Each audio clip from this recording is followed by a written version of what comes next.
কক্সবাজারে আলাদা জায়গায় পাহাড় ধসে শিশুসহ ৬ জনের মৃত্যু হয়েছে। উখিয়ার হাকিমপাড়া রোহিঙ্গা ক্যাম্পে একই পরিবারের ৩ জন মারা গেছে।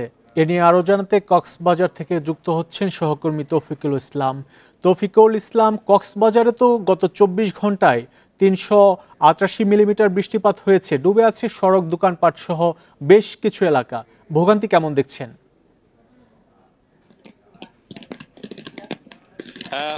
আপনি যেমনই বলছিলেন, আমার পেছনে আপনি হয়তো একটু খেয়াল করলে দেখতে পাবেন অনেকটা ডুবে গেছে এখানকার যে সড়কটি আছে।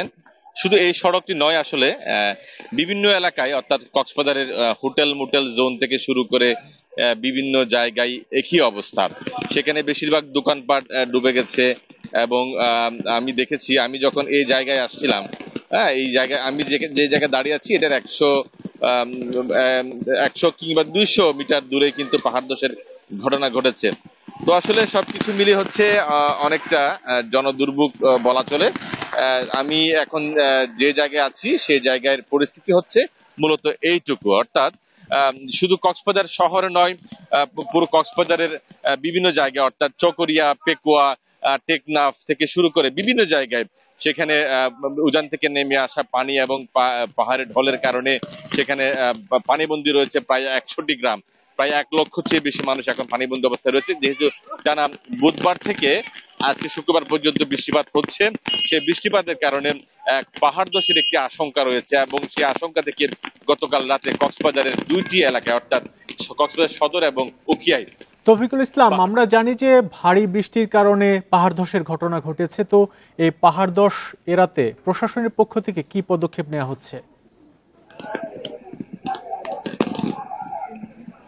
আসলে যখন বেশি বৃষ্টিপাত হয় তখন কিন্তু পাহাড় ধসের ঘটনা ঘটে। আমরা যখন প্রতি বছর দেখি আমরা পাহাড় ধসের ঘটনা, আজকেও গতকাল রাতেও ৬ জন মারা গেছে।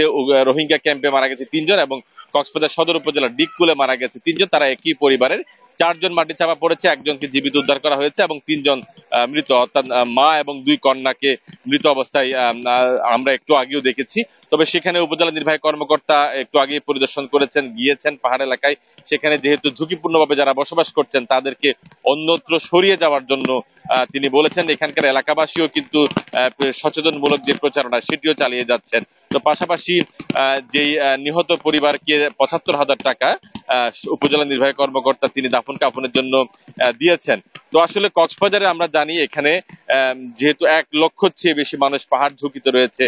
কক্সবাজার শহরের কথা যদি বলি তাহলে এখানকার জমির মূল্য বৃদ্ধি হওয়ার কারণে বেশিরভাগ মানুষ তারা ভাড়া বাসায় যেতে পারছে না। সরকারি যে সকল খাস জমি বা পাহাড়ি এলাকা আছে সেই সকল পাহাড়ি জমিতে তারা বসবাস করছে এবং পাহাড়ের চূড়া এবং পাহাড়ের নিচে তারা বসবাস করার কারণে অনেকটা ঝুঁকির পূর্ণ হয়ে দাঁড়িয়েছে। তো এখানকার একটু আগে উপজেলা নির্বাহী কর্মকর্তা নীলুফা ইয়াসমিন চৌধুরীর সাথে আমার কথা হয়েছে। তিনি আমাকে বলেছেন তারা বিভিন্ন এখানকার আশ্রয় কেন্দ্র ঘোষণা করেছেন। সেই আশ্রয় কেন্দ্রগুলোতে যারা ঝুঁকিপূর্ণভাবে আছেন তাদেরকে চলে যাওয়ার জন্য তিনি অনুরোধ করেছেন। এবং যেহেতু একটা বিষয় বলে রাখি, যতই বিপদ আসুক না কেন, কিন্তু আসলে কোনো মানুষ পাহাড়ে ঝুঁকিপূর্ণভাবে যারা বসবাস করে তারা আশ্রয় কেন্দ্রে যেতে চান না।